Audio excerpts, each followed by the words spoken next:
Votre émission Santé Bien-être sans rendez-vous, c'est tous les jours de 15h à 16h. Nous sommes très heureux de vous accompagner cet après-midi encore et nous allons passer à présent à notre séquence Les mots du quotidien. Aujourd'hui, nous allons mettre en lumière un programme de recherche innovant qui vient de débuter. Il s'appelle Interception.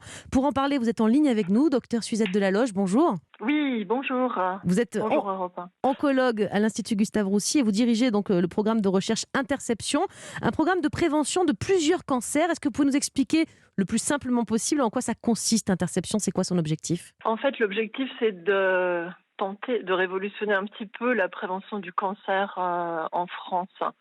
Notre grand problème, c'est que malgré tous nos efforts, tous les traitements déployés, tous les millions, les milliards dépensés dans les 50 dernières années, le cancer continue à augmenter en incidence, en nombre de nouveaux cas, et malheureusement, la mortalité s'améliore peu.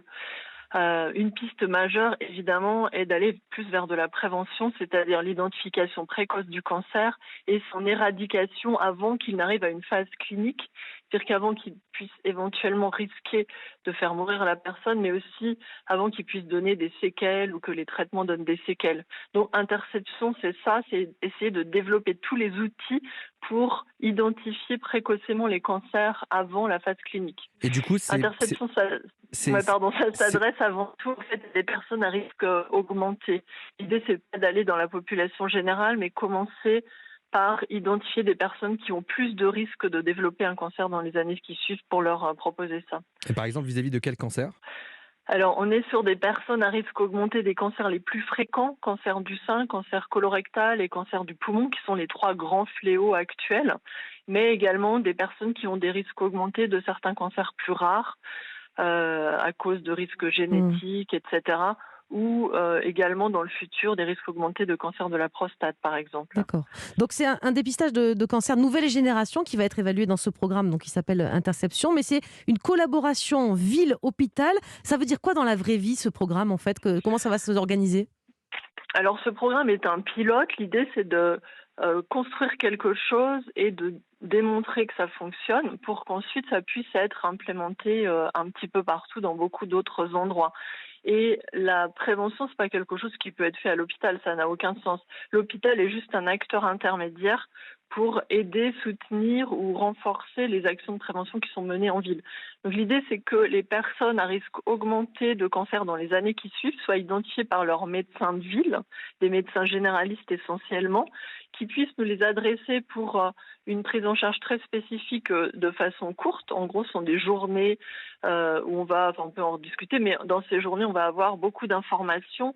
On veut augmenter les connaissances des personnes, leur sensibilisation aux symptômes, mais également voir avec elles quel va être pour elles personnellement le meilleur programme de prévention, de dépistage, selon leur choix, selon le contexte, etc. Et ensuite, on implémente ça de nouveau dans la médecine de ville. Et donc, Interception, c'est de la prévention de demain qui va être plus personnalisée.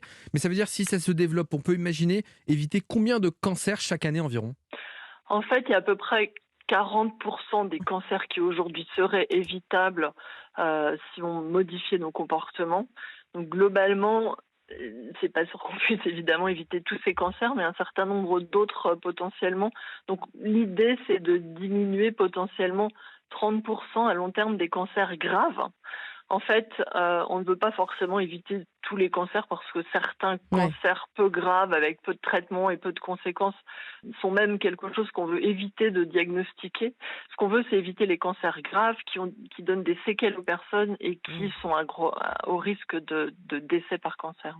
Très bien. Merci beaucoup, docteur Delaloge, pour cet éclairage. Pour ceux qui voudraient en savoir plus, toutes les infos sur le site www.gustaveroussy, tout accroché avec un Y à la fin, .fr. Merci encore.